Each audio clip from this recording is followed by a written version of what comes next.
Хөрмәтле Мәрйәм апай, һеҙ шул Урал батыр уҡыуҙары тигән тип уҡыуҙар башлағас та, һеҙҙе тыңлап ултырғас, күңелдә бер төрлө ғорурлыҡ та, бер төрлө рәхәтлек тә, ҡайһы бер ерҙә аңламағанға үҙебеҙҙең һеҙҙең шулай матур итеп аңлатыуығыҙға ҡыҙыҡһыныу ҙа тыуҙы. Һәм беҙ шуға күрә өләсәйҙәр менән Тәзлә Яҡуповна һәм Сәбилә өләсәй килде ҡунаҡҡа. Өләсәйҙәр менән булған осрашыуға бер-ике төркөм балалары менән әҙерләнек бит инде байрам. Шул байрамда Урал батыр варистары уҡ атып күрһәтеп, уйнап күрһәттеләр бит инде һәм һомай һылыуҙар беҙҙең үҙҙәренең булған таланттарын күрһәттеләр. Һәм әлеге лә һеҙҙең шул проектҡа ярашлы бер нисә төркөм балалары менән төрлөсә кейенеп, конкурс кеүек итеп, балалар менән шул аңлатыу эшен дауам итеп, фотолар төшөп, һеҙҙең иғтибарға ебәрҙек. Был проектығыҙ өсөн һеҙгә ҙур рәхмәт. Ысынлап та рухлы байрамға әүерелер тип ышанғы килә, сөнки эшегеҙҙең башланыуы бик матур, бөтөнөһө дәрәү килеп ҡатнашырға теләп торалар. Шуңа күрә эшебеҙҙә тип әйтһәк тә була инде, барыбыҙ ҙа матурлап шул эште атҡарып, балаларҙың күңелендә матур хистәр уятырға яҙһын.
Егеттәр һеҙҙе хәҙер фотоға төшөрәбеҙ, әсәйҙәрегеҙ бирмән, исем тотҡанды күрә бит инде.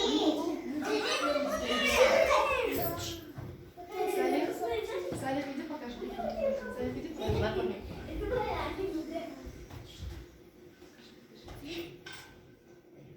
Так. И сюда. Нет, туда, не туда. Беяққа.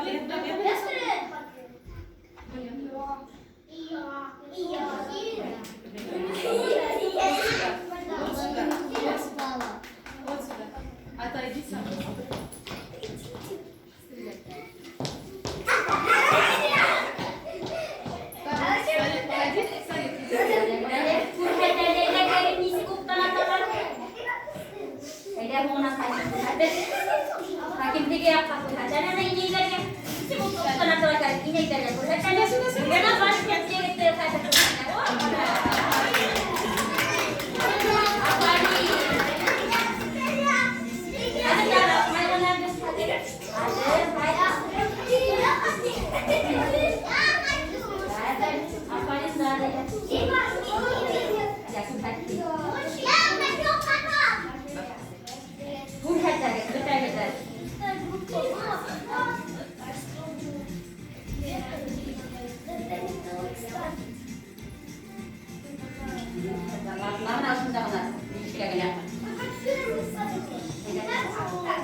Aslan burada hadi.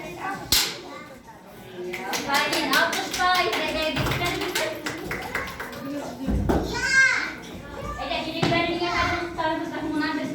Aldırdı ya, değil mi? Arkadan bir ucu verdik, bayramımızda devam ederiz. İyi gelin.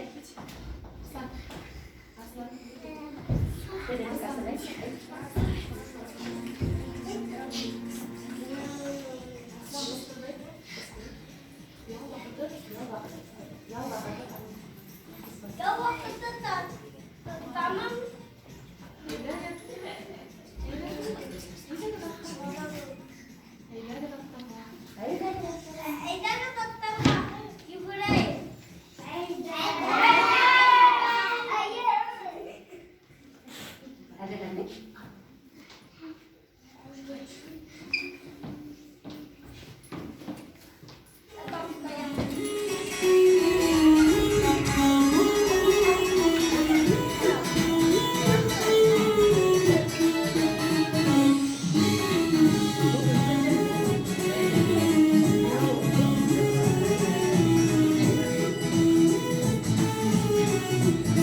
Kızlar kara şelale tepelerine karanlık düşkensin. Eydeki kursaklarda yuklağa halayık. Eyderde.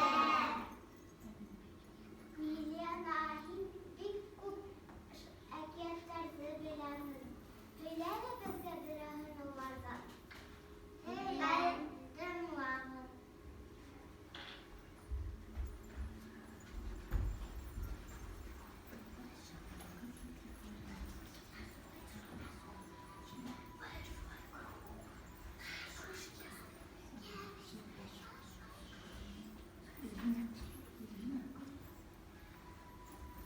Eldine bile kadar oldu. Ama